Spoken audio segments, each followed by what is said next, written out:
everyone, and welcome to Coffee with Carrie. I'm Carrie LeZotte, your Director of Cable and Community Relations. And today, we welcome back our Chief of Police, James Gallagher. Welcome, Jimmy. Good to see you again. Yeah, thanks for the welcome back. It's been a long 11 weeks. It has been a long time. So Jimmy was at the FBI Academy in Virginia. And why don't you tell us a little bit about what all that entails? Yeah, so I was down at the FBI National Academy since September 27th was when I drove down. It's an extensive leadership training program, education program, partnered with the FBI as the host, and it's partnered with the University of Virginia. And it's really a leadership, high academic, master's level program for police executives. Many that were there were wanting to be chiefs of police eventually. Me already being there as a chief, the experience was one of the best of my career. It's hard to explain the level of training that we've got, the level of instruction from the instructors that we got, and also the partnerships that we created along the way. It's incredible. Well, I should also just start by congratulating you for being accepted to the program, because this is not just training, it's elite training that only a few officers in their careers get to go to. I think the statistic, I feel like I heard that it was 1% of 1% of officers actually get to go to the academy, and you have to be nominated by your agency or by local. Who were you nominated by? So I had to apply through our agency for Bloomfield Township. At the time, Chief Langmeyer was here, and he's a past graduate as well. And so I had to apply. He then has to nominate, and then it becomes a waiting game. They only accept, typically Michigan gets about 5 seats a year, 5 or 6 max.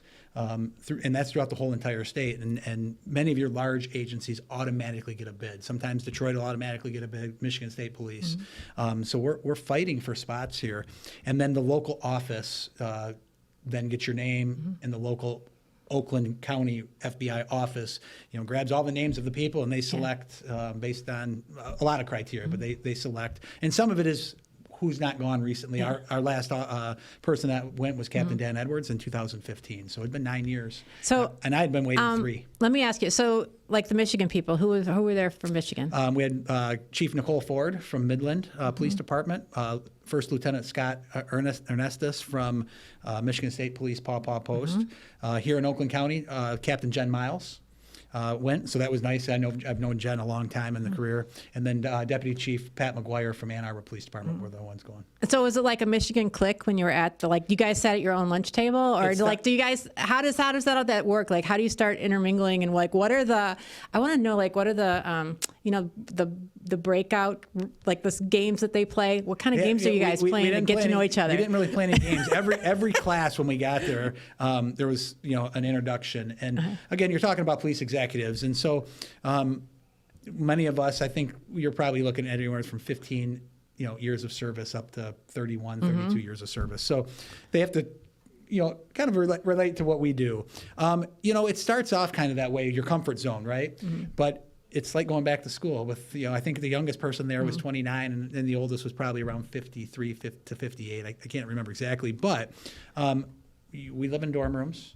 And so you had a roommate. You have a roommate, and it's just like going back to school. You have a roommate, a bathroom, and 2 other suite mates. Okay.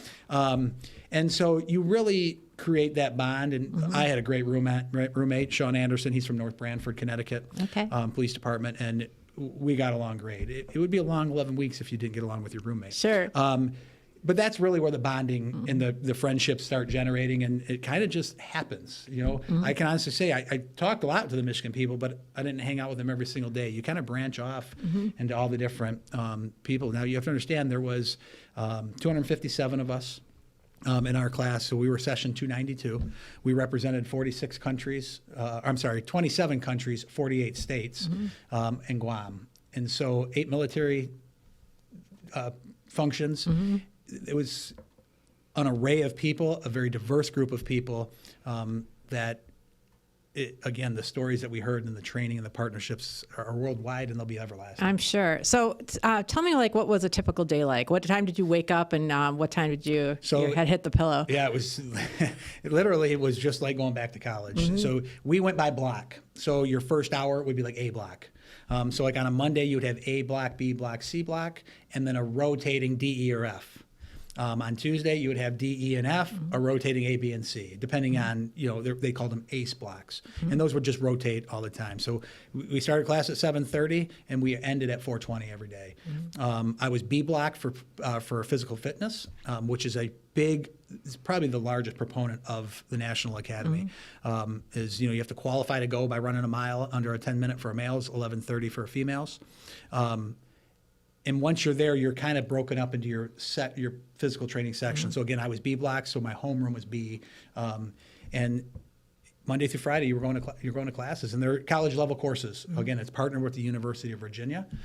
So I took all master's level courses. I was able to get 17 or 18 credit hours towards a master's through UVA. So the level of instruction was phenomenal. The instructors put so much time and energy and care into us and our families that you're almost speechless by them. Yeah. So what kind of classes are they? I took leading at-risk employees, which dealt with dealing with our employees who could be at high risk for anything, whether it's alcoholism, suicide, mental health, divorce, really getting to know our people and kind of digging into that. My obviously physical training was a big proponent of it. I took a constitutional law class with Mike Petrie. I took a public speaking class with her instructor's name. And what did they tell you there? Do you think you improved? Yes, and I'll tell you, we had to do a podcast. We had to do a 5-minute podcast, just recording on the phone, just simple. But it was, a lot of people came to me, right, because we do one here and you do this. So we did a lot of getting comfortable talking in front of a classmate and taking risks. And our instructor, Cynthia Lewis, was phenomenal. Yeah. Patient, but you'd go into a class one day and you'd sit down in your seat and she'd pull out some 3x5 cards and start say, asking questions. Impromptu speech. Help me come up 2 minutes. Your word is blue. Go. Right? And so it was interesting, just some voice inflection stuff, punctuation, even down to if you're doing a speech in front of a group, how big should your font be, on a piece of paper. So that one we had to write You're already doing a good job, Jimmy, but I think that, it's good to hear it from other people too. And all of it. There's always room for improvement. Always. Listen, there's always room for improvement. Yeah. Especially for somebody who talks fast. So tell me, if there's like one or two things that you remember that you're like, I'm going to bring that back to my department, what were those couple of things? We've internalized so much trauma in our life. And there's a stat that was given to us while we were there, and I don't know the exact publication it comes from, but the average police officer sees 400 to 600 traumatic events in their career, where the average person sees 4 to 6 in their lifetime. And so for so long, we've packed that. We put officers back in a patrol car by themselves after, maybe being on a fatal car accident or on a death investigation or a child sexual assault investigation. And so for too long, we just did not have an outlet for our officers, and we just suck it up, Buttercup. And that is completely not the generation that we are today. It's not what the officers of today expect. And so that's reassuring that I know in our agency, in Oakland County itself, that we are really focusing on that. You're getting the validation of that. You're already doing it right, and here's some other, backing and that it's up. needed, and that it's reassurance that it's okay not to be okay, and it's okay not to be okay as a law enforcement, or and not even add all first responders into that, and getting rid of that stigma. And some of the other stuff was, and one of the classes I wasn't able to mention there real quick was a crisis negotiation class, which dealt with hostage negotiations.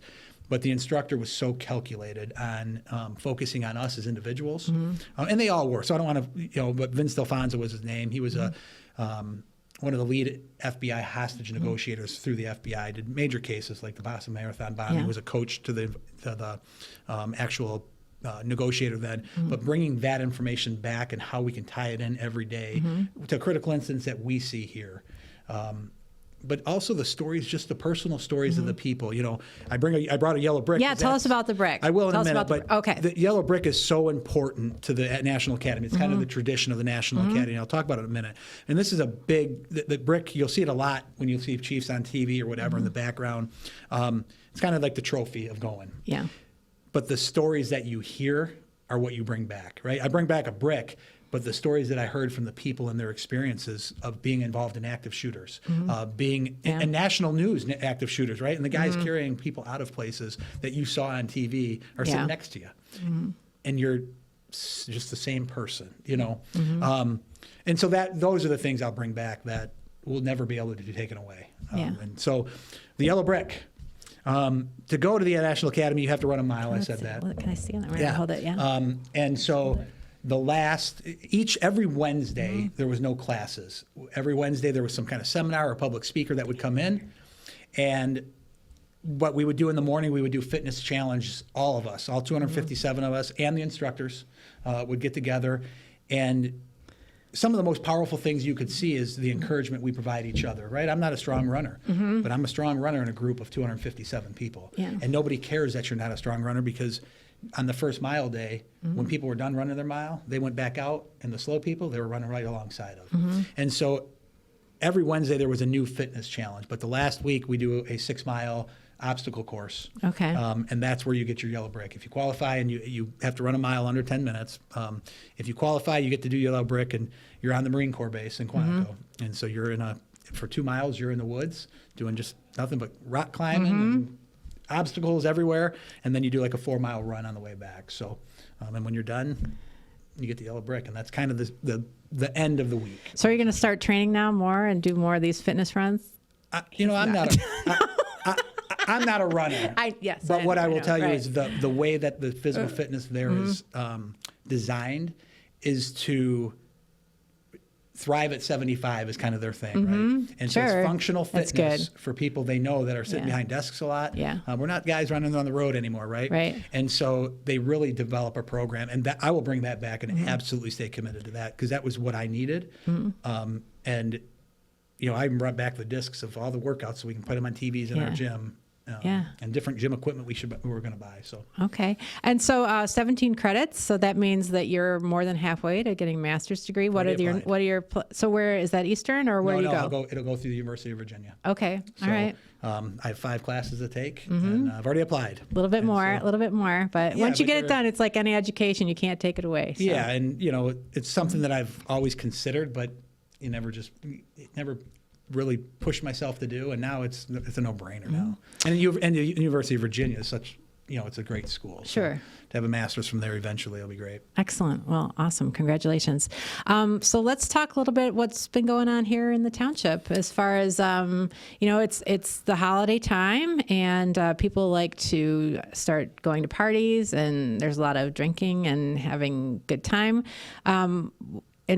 So there's a campaign that started, I think at the end, over Thanksgiving is when they start their campaign. Yes, and I know we just finished up a PSA that's going to start running. So do you want to tell us a little bit about what's going on in the department and how you support that? Yeah, and so the MAD campaign is a Taiwan campaign, and we've done many of things with them in the past. Yeah. That does start right around the holiday season, because it's never ending, and we always see at least a tragedy, right? And I know Judge DiAgostini did a PSA with you guys with the cable studio here to get the word out. Listen, there's no excuse for drunk driving. There are so many ride shares. There are so many ways. It's just people don't recognize when they get in that moment that they're impaired or beyond impaired. And we're seeing that all over the place. If you've watched the news recently anywhere, you're seeing the wrong way drivers on the freeway. A lot of times, and I'm not saying all of them, but a lot of times there's alcohol or some kind of controlled substance involved with that. They're preventable. There's rideshare apps. Everybody has a cell phone. Call a friend.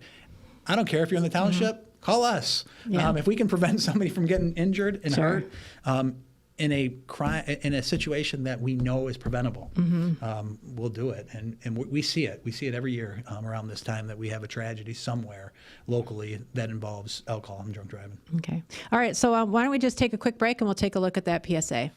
Last year in the country, there were 13,500 deaths, alcohol fatalities.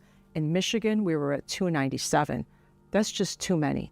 For a family to get a call that their young child or parent has been killed by a drunk driver. The vast majority of blood alcohol levels that I see are double the legal limit, 3 times or even higher. Now, that doesn't mean if you're driving poorly and the police officer gives you a PBT and you come back at 0.06 and 0.07, that doesn't mean you can't be charged with a lesser offense of operating while impaired or reckless driving or careless driving. I think you have to know your limitations, your body, and so forth, but drunk driving is a 0.08 and above. The safety of this community is paramount for me. We have outstanding police agencies in this community. I respect the job that they do, but all of their hard work then comes to the core. And I am very cognizant of a defendant's due process rights and all of the rights that are afforded to defendants when they are coming to court and they are presumed innocent. But when it comes time to adjudicate the case as it relates to sentencing on a drunk driving or any other crime, I am mandated to consider the safety of the public, and that is very important to me. Stay at home, stay at the bar, get an Uber. There are a multitude of options for people instead of driving and putting everybody at risk. It's really interesting to hear from the judge and hear her point of view and how she kind of picks up the baton from when the officers make the arrest and go through the process and where she is in that. So, yeah, we're really lucky in Bloomfield Township and even Oakland County as a whole. Our judges support the things that that our officers do on the road. And when I say support, they still have people are innocent until proven guilty. Mm-hmm. What we do is provide the evidence. Arrest, Mm-hmm. and make sure we can do a complete investigation. The prosecutor's office reviews it, and it goes in front of the judge. But when people are wrong or they admit the guilt or there's actions that prove the guilt, they hold people responsible, and that works in the justice system, and then it's fair across the board. Mm-hmm. And our victims appreciate it. So just for people that, if they don't have an idea, like what does it take? I think she was saying it's 0.08 is when that's the illegal limit. So how many drinks an hour is that for like a 150-pound person? Do you have an idea? It all depends on the person, how much Okay. they ate that day, Mm-hmm. body weight, body mass, how fast your body metabolizes the alcohol. Mm-hmm. And so everybody's different. My suggestion is you don't have 1 or 2 drinks, and it depends what you're drinking. Yeah. Are we talking a tall beer or little beer? Are we Right. talking wine, hard drinks, hard liquor? I like Manhattans. Yeah, and so I wouldn't roll the dice, right? Mm-hmm. It's Russian roulette. Yeah. And not only that, you have to be, you could be the person stopped at a red light and get Mm-hmm. rear-ended by somebody else, and maybe you didn't commit the violation, but you'd been drinking. When Yeah. we get there, we're going to be investigating that person as well, right? Mm-hmm. And so there's just no excuse for it anymore. Ride shares. Ride shares, call a friend. And around this time of year, there's a lot of attorney firms who will actually advertise that they'll pay for your ride home and bring a driver to bring your car home. Mm-hmm. So it's scary. No excuses. What else do we I know we have to remind people with their starting their car to take their key inside so that their car doesn't get stolen, because that's happening still a lot. We still get a lot of calls about that. Yes. Actually, a lot of thefts. 2 weekends ago, we had quite a few rashes of them in our neighborhoods. I just got a new Maverick recently, and I've had it 4 months. My husband was moving the cars around, and he left the keys in the car, and I said, I'm going to be humiliated because I live in Franklin. They're going to call the Bloomfield Township police, and it can't be me. So make sure you bring those keys inside. Yeah, my wife gets mad because I always leave the keys on the counter. Mm-hmm. She likes the counters clean. Yeah, and so I leave my keys there. So every night when I know I'm going to go to bed, that I grab the keys and I can lock both cars, and I hear the horn honk, so I know the car locked. Mm-hmm. But that's because I'm so aware of the problems going on. Again, I think it was about 2 weekends ago. Over the last 2 weeks for sure. Mm-hmm. We got hammered in some of our neighborhoods. We had multiple stolen vehicles. Mm-hmm. We recovered some of them in other either other jurisdictions right close by, whose then cars were stolen. We had 3 guns stolen in one night out of unlocked vehicles, and so that's a very important thing. We're responsible for the belongings that are in our cars, especially firearms. The firearms are getting in the wrong hands, and I can guarantee those firearms are legally owned by our homeowners. Mm-hmm. They're illegally taken by somebody who's then using them in an illegal activity, and that's our gun problem. Yeah. And finally, as far as gifts being, I think we want to talk a little bit about taking care of your elderly parents and adults as far as looking out for fraud, because this is another time of year where people get taken advantage of and they get manipulated into feeling like they can't tell anyone, and so you just need to check in with your parents. Absolutely, right? And it's a good time of the year. Oh, it's always a good time, but especially when we are having tragedies across the country. It doesn't matter where it's at. Charities start popping up and things of that nature, and phone calls get started made. Sure. The criminals are proactive. Yeah. Right. So they're going to call and say, "Hey, do you want to donate to X, Y, and Z?" And people feel obligated, and so it's absolutely a good time. There's check washing schemes going out, meaning somebody leaves a check in the mail to their grandson, granddaughter, somewhere, and then thieves come through, take and then they scrub the check and write themselves a $5,000 check. And so those types of things are happening all the time. It's being proactive. If you have elderly parents, they may not want you to see their checking account, but check it. When you start seeing a lot of checks cashed or things of that nature that are out of the ordinary, it's time to start questioning. If a lot of phone calls, a lot of spam phone calls are being answered by your elderly parents, that's time to start asking questions. Do not call registries. Make sure that's updated. All right. Well, thanks for those tips. Yeah. Thanks for the reminders. And we're so happy to have James Gallagher back here in Bloomfield Township, leading our police force. It's good to be back. And I do have maybe a gift suggestion for you. You could get like a little hook for the keys to put on next to like in your kitchen. So then you could hang your keys there, and then the counter would be clean. Oh, well, my wife would appreciate that. Well, that's what I'm saying. It might be a nice gift. You have to walk them out both ways, but it's a reminder for me. I know I got to lock my car. So my neighborhood's not immune to any of this. That's and, right. and as a matter of fact, the transnational theft groups are hitting again. And in my own neighborhood, I was out doing decorations, and they hit during the day. 3 houses down from where we were working while we were outside. So it's out there, and no one's immune to it. Right, and we need the help of our neighbors to call in if they're seeing something suspicious. They can always call the non-emergency line and let us know if they see anything that's out of the ordinary. So, all right. Well, we wish everybody a happy holiday season and a really prosperous and lovely New Year. And welcome back, James Gallagher. And thanks all. We'll see you next time on Coffee with Carrie. Thanks for having me, Carrie.